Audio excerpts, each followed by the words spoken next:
Suivons maintenant le point de presse de la ministre de la Communication. Afoussiata Bambalamine a abordé les sujets relatifs à la performance de la Côte d'Ivoire en matière de liberté de la presse, à la détention d'Ousmane Sissavané et à l'exhumation des corps des victimes de la crise post-électorale. Le reportage de Gabriel Zani.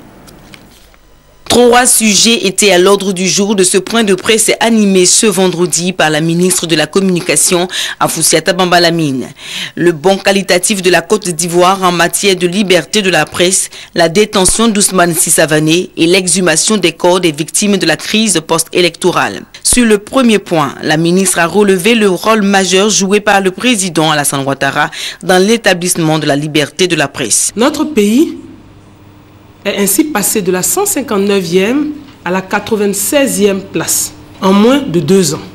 Cette performance mérite d'être saluée. Ce bond qualitatif est donc le résultat des efforts du président de la République, dont l'objectif est de faire de la presse un acteur clé dans le processus de réconciliation nationale et de développement de notre pays. Concernant la détention d'Ousmane Sissavané, directeur général du groupe Cyclone, la ministre a souhaité que la justice suive son cours après avoir rappelé à la presse présente les circonstances de son arrestation. Ensuite, la ministre s'est largement étendue sur le 3e point, à savoir l'exhumation des corps des victimes de la crise post-électorale. Afoussiata Bambalamine a relevé l'importance de ce acte. La plupart des personnes décédées ont été enterrées dans des fosses communes ou dans des tombes individuelles en dehors des lieux d'inhumation connus et légalement autorisés à cet effet. Aussi, se sont-ils posé non seulement le problème de l'identification de tous les sites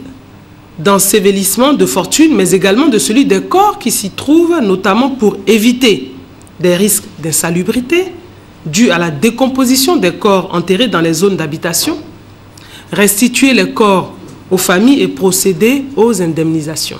Recueillir enfin les preuves utiles aux enquêtes en cours sur les violations qui auraient pu être commises.